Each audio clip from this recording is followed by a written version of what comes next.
owner and operator of Blue Mojo Farms. We raise turkeys, ducks, and ostriches. This video is talking about raising ostriches in Virginia and some of the successes and challenges that we've run through. So just behind me here in the greenhouse is a bunch of our babies at the end of this season. So this is our last set that we've hatched out. So we'll show you that in just a second. Then we'll go around and give a little short tour of our breeding pens with the rest of our adults. For those of you that don't know, ostriches grow up to about 8 feet tall, range anywhere from 250 to 300 pounds when they're full grown.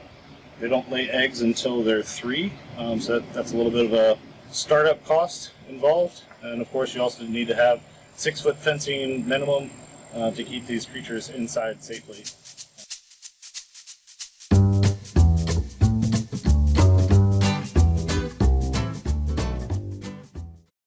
These guys are in the greenhouse. It has heat inside. They're not yet ready to be out in our nice cool fall temperatures that we're in as of right now. So let's take a peek. So these are a week behind the ones that you'll see next. I think these are at almost 4 weeks now. They start to grow about a foot a day once they really get started. And these runs that we have built for them allow them to stay warm during the day, and then at night we move them into their hatchling area, keep them warm at night. But eventually we'll be leaving them out here all day long and night long. Yeah, they're a little unusual. Their ostriches are in the ratite family of birds, which includes emu, which is the question we often get on the farm is, hey, are those emus? No, they're ostriches. They are the only bird that has 2 toes, unlike the rest. Even in the ratite family, they're the only ones that have 2 toes. The other members of the ratite family are emus, as I mentioned, kiwis, cassowaries.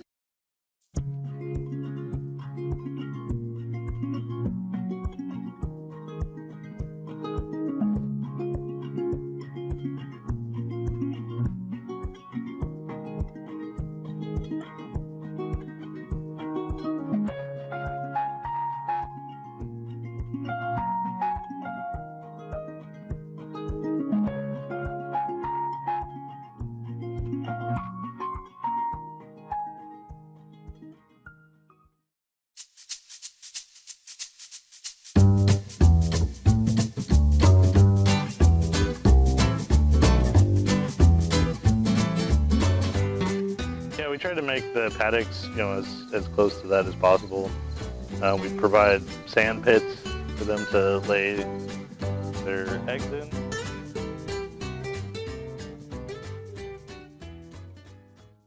So these are the breeding paddocks. This is where we have our male and females grouped together. Reason why we do this in long runs like this is it allows the ostriches to get a full run up. They can go up to 42 miles an hour for about 15 minutes straight. So there's no outrunning an ostrich if it decides to come after you. The outside border of the fence here is 6 foot, but you'll see on this inside run, it's up off the ground 2 feet. And that's for me to be able to go and get eggs and then duck back out if I get chased. It's an escape route. Ostriches, in the past, we've kind of gone through 2 large boom and busts with ostriches. The first one was back in the 70s. They brought the birds into the United States primarily for their feathers, for feather boas and other kind of ornamental type uses. And then there was a much bigger boom in the 90s where the pricing of these birds got to be a little ridiculous, where they were paying $25,000 for a breeding pair. And so they never really ever got a meat industry established, and that's the main reason why we raise ostriches, is for the meat. Unlike most poultry, ostrich meat is much higher in a pH, and so it actually looks and tastes very similar to beef.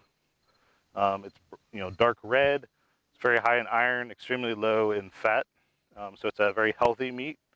And then there's a lot of folks getting, especially on the East Coast, getting tick bites from the Lone Star tick, and that ultimately makes you allergic to red meat. But it's mammalian red meat is what you become allergic to. So one of the advantages of ostrich is you can continue to eat it.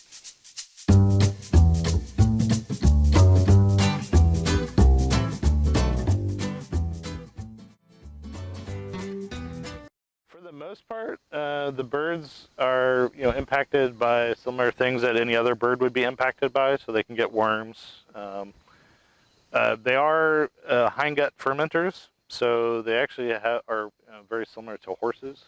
So they can actually get equine encephalitis.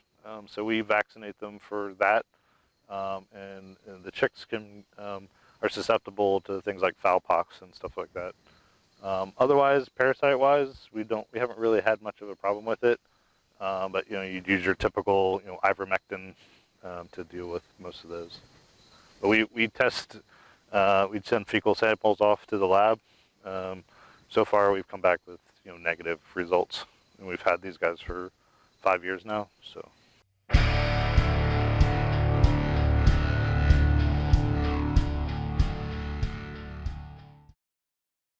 So ostrich meat is in extremely high demand. Unfortunately, with the COVID situation going on right now, it's proving to be a little challenging to get any birds processed.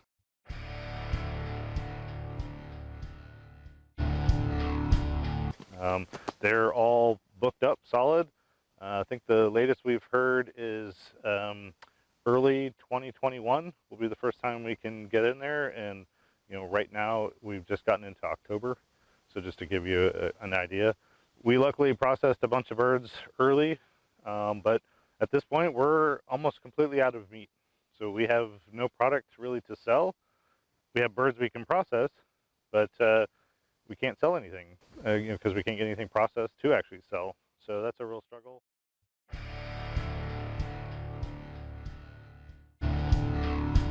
Well, as I said, ostrich meat is in high demand. So I welcome any additional ostrich farmers to get into this business, help grow the industry.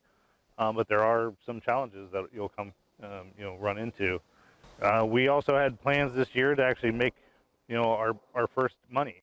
Ostriches are difficult. It takes 3-4 years to actually get birds to start laying consistently. If you start them from egg or 1 year old, they have to be 3 or 4 before they start laying, and a little bit longer than that to be a consistent lay. So as you're trying to raise birds, there's a potentially 5-year startup time before you actually start be able to make a profit back from all that investment.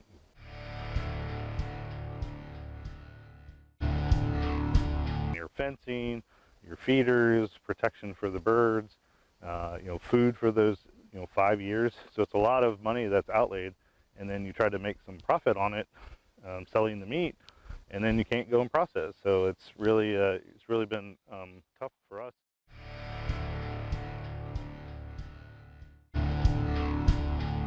So this year we've actually had to make some hard decisions and actually downsize some and sell some of our adult birds off to make sure that we had enough money to keep buying feed until we can finally get into the processing.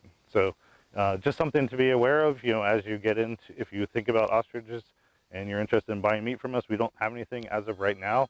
Hopefully in the very near future we will, as we've got some additional birds coming, and hopefully the processing starts to open up. But right now there's a lot of uncertainty.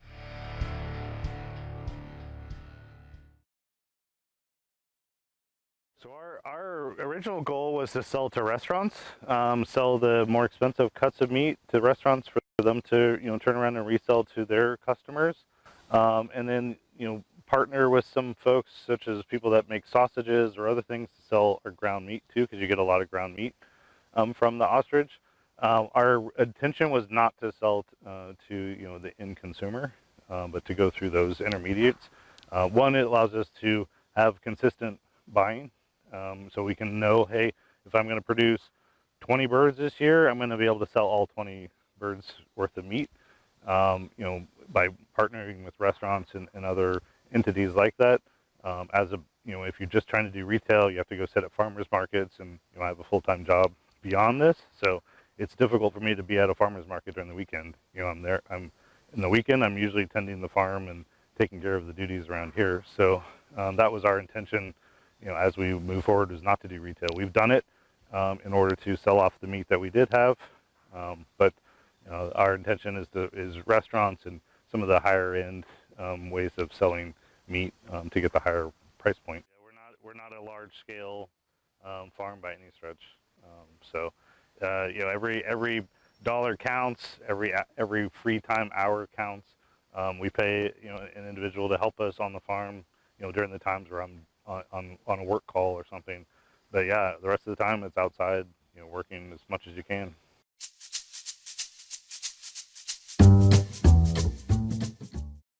It can be. People tend to have a little bit of a sticker shock when they see that an egg can be $40. It's a very large egg, as I mentioned before.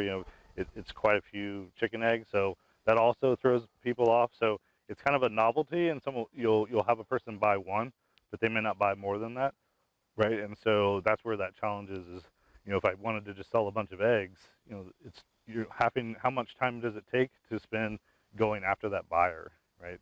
How much advertising do I need to do? How much posting on various forums and Facebook and other places that you can sell things through to try to find buyers for that. So there's a considerable cost there beyond just the cost of the egg.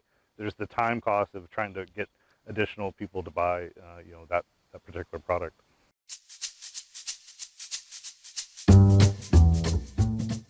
We do. We use a lot of Craigslist as well. We've been pretty good with selling things via Craigslist. But you also have challenges there too.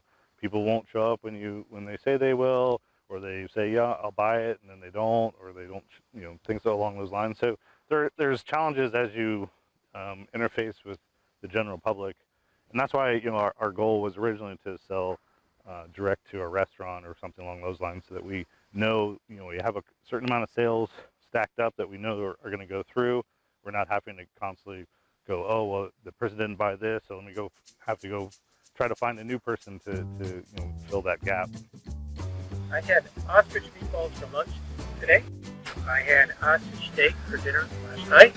It's excellent. I enjoyed it very much. Yeah, it's very tasty. Everyone that I've ever talked to that's either tried it, before coming here, has always been very positive in their output in regards to it, and everyone that tries it after buying it from us, really seems to like it a lot too.